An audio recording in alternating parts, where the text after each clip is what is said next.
दोनों तरफ एक बराबर होना पड़ेगा। मैं तो कह रहा अगर उन्होंने गलत बोला है आपको दोनों तरफ बराबर होगा, बैलेंस लेना पड़ेगा। प्रीति पांडे 10 सेकंड दीजिए मुझे, आगे बात कंप्लीट कर लूं। प्रीति पांडे जी कोई भी गलत बोले उसके ऊपर कार्रवाई कौन करेगा? सरकार करेगी ना। सरकार की जिम्मेदारी क्या बनती? सरकार ने ऐसे नफरती चिंटू छोड़ रखे हैं कि देश के अहम मौजूद पे बात ना हो, मुद्दे पे बात ना हो। जोशी जी से ले, पहले प्रीति पांडे जी के पास जा रहा हूं। प्रीति पांडे जी, सुनीता वर्मा ने जो भी बात कही आप उसको थ्रेटनिंग की तरह से लें या जैसे भी लें, वो गलत है, गलत तरीका। कि मैंने आपको कहा कि प्रधानमंत्री और मुख्यमंत्री जो सूबे का मतलब जो मुखिया है वो तो भेदभाव नहीं करता, लेकिन कहीं ना कहीं इस तरह के बयान से बचना चाहिए। लेकिन एक चीज जरूर करते हैं, वो भी भेदभाव करते हैं। खराब ये लगता है वो भी करते हैं। वर्मा का अगर कोई बयान है ऐसा जिसके खिलाफ हम मतलब मैं खुद भी पर्सनल लेवल पे मैं कहती हूँ कि अगर मैं प्योर वेजिटेरियन हूँ और अगर किसी ऐसे मोहल्ले से हम गुजरते हैं जहाँ पे मीट कट रहा है, मीट मच इस तरह के नॉन वेजिटेरियन वो मोहल्ला है, तो कहीं ना कहीं हम लोगों को भी नहीं अच्छा लगता। तो अगर अरे आपके अच्छे लगने से क्या होता है? देश का 88% लोग जो है मांस मछली और मीट खाते हैं, आपके वजह से थोड़ी ना देश चलेगा। मेजोरिटी किसकी है? आप बता दीजिए 88% लोग जो है मांस मछली मीट अंडा खाते हैं। एक सेकंड, बात पूरी हो जाने दीजिए, बात पूरी हो जाने दीजिए, बात पूरी हो जाने दीजिए। गजब बात कर रहे हैं कि हमें तकलीफ होती है। एक करके उनकी बात आने दीजिए, उनकी बात आने दीजिए। आइडियोलॉजी पे चलेगा। प्रधानमंत्री के खिलाफ बोलते हैं या हिंदुओं के खिलाफ बोलते हैं या सनातन के खिलाफ कोई मौलाना बोलता है, तो इस पैनल पे बैठे हुए 75% लोग ऐसे हैं जो मुस्लिम कार्ड खेल जाते हैं, वो भी तो गलत है ना। और काहे के लिए खेला जा रहा है? और ये हिंदू कार्ड नहीं खेला जा रहा, और क्या है? ये हिंदू कार्ड नहीं खेला जा रहा प्रीति, ये क्या है? ये किसको भड़काने की साजिश है? किसके खिलाफ भड़काने की साजिश है? बता दो। चलो हाँ, मतलब जैसी अपने ऊपर आएगी वो छोड़ देंगे आकर के। अरे भाई साफ सुथरी बात करो, देश आस्था की बुनियाद पे नहीं चलेगा।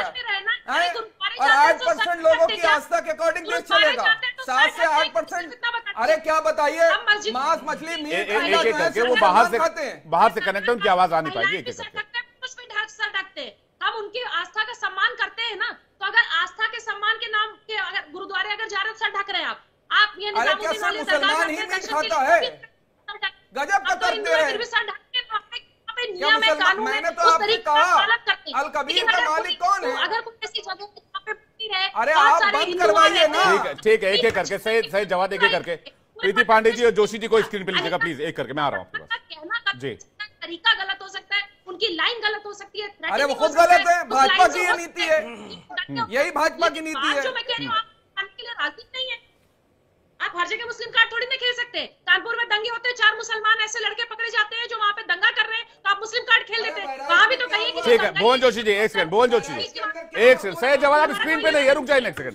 स्क्रीन पे नहीं है आप लोग भाई साहब, एक सेकंड। जोशी जी ठीक है, जोशी जी। एक महिला को बोलने नहीं दे रहा पैनल में, बताइए। देखिए जो सुनीता जी ने बोला है, वो जिसको आश्चर्य हो उसे आश्चर्य होगा, हमें कोई आश्चर्य नहीं है। ये सुनीता जी एक नया पोस्टर बॉय वहां अपने क्षेत्र में बनने के लिए उन्होंने भारतीय जनता पार्टी की लाइन को पकड़ा हुआ है, जो ऊपर से नीचे तक लोग नफरत बोते हैं, तो नीचे के कार्यकर्ता भी वही बोते हैं, गली मोहल्ले के जो नेता होते हैं। तो ये उनका कोई ऐसा कि उस पर कोई कार्रवाई, ना कोई एफआईआर होगी, ना बुलडोजर का तेल भी खत्म हो चुका है, इंजन भी सूख चुका है, कुछ नहीं होने वाला। और जरूर इतना जरूर होगा, इसको पुरस्कार के स्वरूप कोई ना कोई टिकट या कोई ना कोई सरकारी संवैधानिक पद मिल जाएगा। ये भारतीय जनता पार्टी की जो मेरिट है उस पर चल रही है। उनको कोई मतलब नहीं है कि भारत के सौहार्द से, उत्तर प्रदेश के सौहार्द से, जिस क्षेत्र में वो रहती है वहाँ के सौहार्द का क्या होगा, वहाँ के मासूम लोगों का क्या होगा, जो इनकी वजह से कोई राइट हो जाएगा तो उसका क्या होगा, इनको कोई मतलब नहीं है। ये केवल भारतीय जनता पार्टी के एजेंडे को बढ़ा रही है और देश और प्रदेश इसको समझ रहा है। नहीं, लेकिन अतीक और मुख्तार भी तो यही किया करते थे, अपीजमेंट पॉलिटिक्स। एक पक्ष को अपीज करो, अपनी राजनीति चमकाओ। मैं तो कह रहा हूँ, मैंने तो हथियार डाल दिए हैं। एक मिनट मैडम, प्रीति जरा,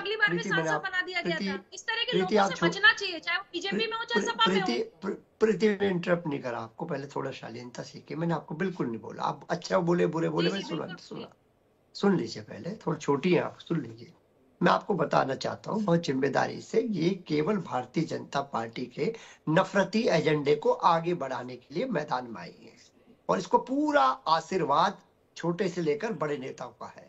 और इनके ऊपर कोई एफआईआर नहीं होगी, कोई कार्रवाई नहीं होगी, इनको जरूर सम्मानित किया जाएगा, क्योंकि ये प्रदेश को सौहार्द को आगे बढ़ाने के लिए। ठीक है, प्रीति पांडे इसका जवाब, उसके बाद मैं सौरभ दुबे का आ रहा हूं। एक सेकंड, प्रीति पांडे इसका जवाब। विवेक जी, मैं इस बात से बिल्कुल भी मतलब मैं ये जो सुनीता वर्मा को पूरा बीजेपी कहा जा रहा है, मैंने आपको लाइव एग्जांपल दिया। मैं तो एज ए एक्टिविस्ट भी महामंत्री है भाई, वो किसी जिले में चले जाएंगे, उत्तर प्रदेश की जितनी स्कीम है बिना भेदभाव, चाहे वो हिंदू हो, मुसलमान हो, ये कौन है? ये भाजपा के नहीं है। यही अगर कोई विपक्षी दल का अगर कोई बोल देता, ये अगर कोई विपक्षी दल का या कोई कांग्रेस का या कोई इंडिया अलायंस का सदस्य बोल दिया होता, तब तक हाय देखो क्या हो गया, देखो क्या हो गया। सही जवाब दो, बाहर से उनकी आवाज, उनकी बात नहीं आ पाई। ठीक है, अभी आप काउंटर खींचेगा, आऊंगा आपके पास, काउंटर खींचेगा। प्रीति पांडे को पूरा तो करने दीजिए। प्रीति जी, मानसिक स्थिति विवेक जी देखिए, मैं सीधे सीधे कह रही हूँ कि जब समाज में हर तरह के लोग रहते हैं तो एक दूसरे की आस्थाओं का सम्मान करना हर व्यक्ति का, मतलब हर व्यक्ति की जिम्मेदारी है, चाहे वो मुस्लिम हो, चाहे वो मुसलमान और हिंदू हो। लेकिन उत्तर प्रदेश में जितनी ऐसी स्कीम्स है जो बार बार ये मुस्लिम कार्ड, हर जगह मुस्लिम कार्ड नहीं खेल सकते। पूरे उत्तर प्रदेश में जितनी स्कीम्स चल रही है, बिना भेदभाव के वो स्कीम्स लोगों तक पहुंच रही हैं। कभी नहीं देखा जाता कि कौन सी ऐसी स्कीम है, ऐसा मुसलमान है जिसको देना है, नहीं देना है, हिंदू है। ठीक है, एक सेकंड, अरे तो स्कीम तो सबके लिए होता है, हिंदू मुसलमान के लिए थोड़ी होता है। बहुत सारी स्कीम चल रही है, बहुत सारी स्कीम चल रही है। माइनॉरिटी के मंत्री हैं, माइनॉरिटी का बजट कितना है? टेस्ट ले लें। नहीं, ये कोई परीक्षा, ये सेशन चल रहा है यहाँ, IAS का इंटरव्यू चल रहा है क्या? कुछ भी इंटरव्यू ले रहे हैं? मैं तो नहीं, इंटरव्यू नहीं लेना ना, इंटरव्यू लेने के लिए मैं बैठा हूँ ना, चैनल ने मुझे बिठाया इंटरव्यू लेने के लिए। हाँ, मुझे बिठाया, मैं लूंगा ना इंटरव्यू, आप थोड़ी इंटरव्यू लेंगे। मैं आपसे अगर 5 सवाल, आप बताइए महाकुंभ का, आप बताइए महाकुंभ का बजट कितना है? गवर्नमेंट आप बताइए महाकुंभ का बजट कितना है? अरे भाई, सोशल हार्मनी है ना, गंगा जमुनी तहजीब है। बिल्कुल, बहुत अच्छा है ना सवाल करा। तो महाकुंभ का बजट कितना है? महाकुंभ पे रखी। नहीं, बजट कितना है? आप सोशल फैब्रिक की बात कर रहे हैं ना? अरे भाई, हिंदू भाई है ना आपके, महाकुंभ का बजट कितना है? फिर अब इंटरव्यू पे आएंगे, फिर इंटरव्यू हो जाएगा। फिर सौरभ दुबे कुछ कहना चाह रहे हैं, जनता पार्टी ने दिया, एक सेकंड, 1.5 गुना अगला बजट देना चाहिए। और सौरभ दुबे कुछ कहना चाह रहे हैं, आप कुछ भी कहते रहिए, उससे उसका कोई मतलब ही नहीं बनता। क्यों नहीं बनता है? मैंने आपसे सवाल पूछा, आपने बताया नहीं। सौरभ दुबे, बताया क्यों नहीं हमने आपको?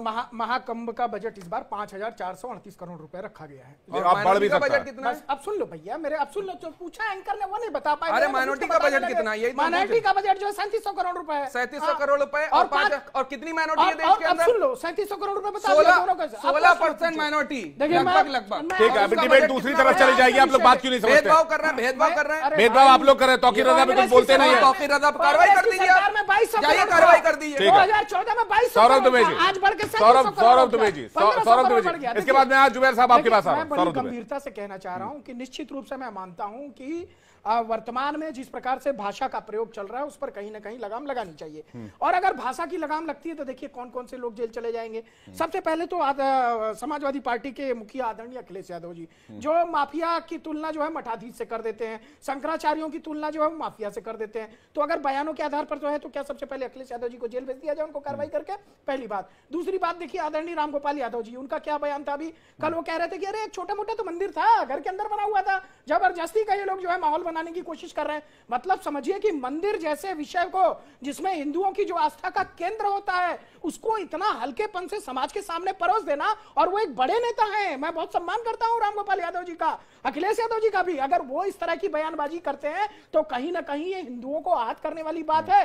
जिस प्रकार से देश के अंदर मुस्लिम तुष्टीकरण को लेकर के विपक्ष की पार्टियों ने गठबंधन बना रखा है और लोग फिलिस्तीन का झोला लेके घूम रहे हैं एक सांसद को। अरे बांग्लादेश का भी लेके घूमे, बांग्लादेश का भी लेकर के घूमे। बोलो बांग्लादेश के ऊपर, शर्म की बात, बांग्लादेश के ऊपर क्यों नहीं बोल रहे? हमारी सांसद, बोलो बांग्लादेश के ऊपर, देश की सांसद। अरे बांग्लादेश पे बोलो, मैं तो कह रहा बांग्लादेश के लिए खड़े हो, वोट दिया हिंदुस्तानियों ने। बांग्लादेश पे क्यों नहीं बोलते?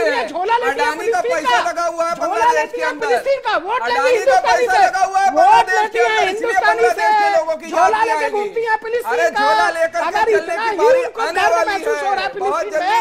तो हिंदुस्तान से चुनाव क्यों लड़ रहे हैं भाई? आप रहोगे हिंदुस्तान में, खाओगे हिंदुस्तान की, पानी पियोगे हिंदुस्तान का और झोला लेके घूमोगे फिलिस्तीन का। नहीं, आपको जब फिलिस्तीन पे ट्रोल हुए, जब फिलिस्तीन पे आप ट्रोल हुए तब मजबूरी में आपको बांग्लादेश के हिंदुओं की याद आई। लेकिन आई तो सही, आदरणीय प्रियंका गांधी जी, आदरणीय राहुल गांधी जी, अडानी का पैसा लगा हुआ है, एक एक करके अडानी का पैसा लगा हुआ है अडानी का पैसा। ये देखिए अडानी के प्रवक्ता हो गए, ये अडानी का, अरे एनटीपीसी का, एनटीपीसी का एनटीपीसी का बताइए, पूछ लो जाकर, बताइए एनटीपीसी का पहले अडानी का बताइए, अडानी का बताइए, अडानी अरे भाई साहब एक अडानी पे नहीं बोलेंगे, प्रवक्ता होगा अडानी के। सौरभ दुबे जी, आपने एक सेकंड सही जवाब, एक सेकंड अडानी पे डिबेट नहीं है, अरे रुक जाइए भाई साहब, हाजी जुबैर काफी देर से वेट कर रहे हैं। एक सवाल आपसे पूछ रहा हूं, आपने लंबी चौड़ी फहरिस्त गिनवाई, नेताओं के बयान कोट किए, समाजवादी पार्टी के कई लीडर्स का नाम लिया, आपने सुनीता शर्मा का नाम एक बार भी क्यों नहीं लिया? मैंने कहा तो भाषा की गरिमा जो है दिन प्रतिदिन किसके गिरती जा रही है। किसके लिए कहा? मैं कह रहा हूं कि जो महिला ने बयान दिया, कौन जो महिला? उनकी भाषा जो आप सुनीता शर्मा जी की बात कर रहे हैं, उनकी भाषा में कठोरता जरूर हो सकती है, लेकिन मैं एक हिंदू होने के नाते, भारतीय कानून धमकी कहता है, सर आप कानून से ऊपर हैं। जैसे सुनीता शर्मा जी कह रही हैं हम गुलाम इसको नहीं होते। धमकी कहता है भारतीय कानून, हमारे मंदिरों को भारतीय नहीं तोड़ा न्याय जाता। संहिता में से धमकी अगर कहा हम जाता अपराध है, होते तो कार्रवाई करें। भाषा की गरिमा कह रहे हैं आप। समाजवादी पार्टी के प्रवक्ता बैठे जी। बोलिए, वहां पे शिकायत कराएं। हाजी जुबैर मेमन सही जवाब देते FIR कराएं। हाजी जुबैर मेमन कुछ कहना चाह रहे हैं, हाजी जुबैर मेमन जी। काफी देर से डिबेट में सब्जेक्ट तो बार बार रिपीट किए गए, जिसमें एक ये था कि संविधान के अंदर संचार स्वतंत्र है, बोलने की स्वतंत्रता है, और उसकी बोलने की स्वतंत्रता के तहत ये जो महिला है ये बोल रही थी। आपको और हमको ये समझना जरूरी है कि जितनी भी संविधान के अंदर डायरेक्टिव प्रिंसिपल्स हमको दिए गए हैं, चाहे वो संचार स्वतंत्रता हो, धर्म की स्वतंत्रता हो, खाने पीने की स्वतंत्रता हो, उसके साथ हमको एक जिम्मेदारी दी जाती है, हमारे ऊपर रिस्पॉन्सिबिलिटीज है। वो रिस्पॉन्सिबिलिटीज के साथ उस स्वतंत्र को हमको आगे बढ़ के जीना होता है। दूसरी एक जो पॉइंट कही गई कि फिलिस्तीन का झोला लेके चल रहे थे, तो ये बहुत ही मतलब मुझे हंसी आ गई उसके ऊपर कि पिछले हफ्ते यूएन की वोटिंग हुई और वहां पे जाकर के भारत ने फिलिस्तीन के सपोर्ट में वोट कर दिया कि इजराइल गलत कर रहा है, उसको रोकना चाहिए। तो ये झोला कौन लेके चल रहा है? मोदी जी को समझाइए कि अपने विदेश मंत्री को जो वोटिंग करी और वो क्या कर रही है? तो सरकार काम करेगी। सवाल पूछ रही है। नहीं, वो तो विदेश, वो तो बांग्लादेशी हिंदुओं के साथ जो अत्याचार हो रहा है उसके ऊपर सवाल कर रही है। ठीक है अरे भाई साहब बात पूरी होने दीजिए ना। सही जवाब अच्छा चलो मैं सही जवाब अभी अडानी पे नहीं बोल पाए, सही जवाब अभी अडानी पे नहीं बोल पाए। हाजी जुबैर की बात, अडानी को बचाने की कोशिश हो रही है और नए नए मुद्दे उठाए जा रहे हैं। ये जानबूझ करके मुद्दे उठाए जा रहे हैं कि देश के अंदर अडानी पे बात भड़काऊ बयान की हो रही है ना भाई साहब, रुक जाइए। इसीलिए दिए जा रहे हैं कि अडानी पे नहीं हुई, हो सकता है इनके पास भी अडानी का पैसा पहुंचा हो। ठीक है इसीलिए तो जाकर कर रहे हैं, जाकर के नोटंकी। ठीक है हाजी जुबैर देश के मूल मुद्दों पे बात नहीं हो। ठीक है हाजी जुबैर मेमन, हाजी जुबैर मेमन। अरे भाई साहब एक तेलंगाना के मुख्यमंत्री से बात कर लीजिए। तेलंगाना के मुख्यमंत्री ने पैसा लिया नहीं, वापस कर दिया, झूठ और अरे एक सेकंड रुक जाइए। सही जवाब, टेम्पो में भर के माल जा रहा था। सही जवाब टेम्पो में तो वो तो मोदी जी ने बताया था। सीबीआई ईडी इनकम टैक्स कहाँ चली गई, भेज दीजिए। एक सेकंड रुक जाइए। अरे भाई साहब इतना क्यों उछल क्यों रहे हैं? इतना रुक जाइए ना, एक सेकंड। उछल रहे हैं आप, रुकिए एक सेकंड, रुकिए एक सेकंड। कौन की तरह उछल रहे हैं? हाजी जुबैर मेमन की बात पूरी है। हाजी जुबैर मेमन जी, तो मैं यही कह रहा था कि भारत का जो फिलिस्तीन के ताल्लुक से भारत सरकार का जो रवैया था, वही रवैया हमारा बांग्लादेश के अंदर शोषित। ठीक बात है कि भाई उन्होंने भारत की विदेश नीति का समर्थन किया और फला जो बातें कही।